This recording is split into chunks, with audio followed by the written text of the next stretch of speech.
Pinupuri ka namin, O Diyos, Ama, Anak at Espiritu Santo.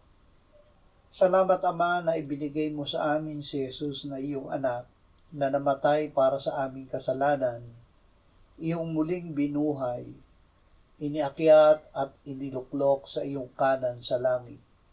Salamat na ibinigay mo sa amin ang iyong banal na Espiritu at sa pamamagitan niya ay ibinuhos mo ang iyong pag-ibig sa aming puso. Salamat sa malinis na puso at matuwid na Espiritu na nilalagbo sa amin.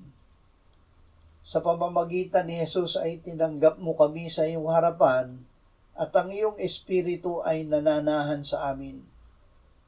Nagagala kami sa iyong pagliligtas at sa aming bagong Espiritu na nagnanais na sumunod sa iyo. Ibigay mo sa amin ang kapangyarihang ituro ang iyong salita upang ang mga makasalanan ay manumbalik sa iyo. Amen.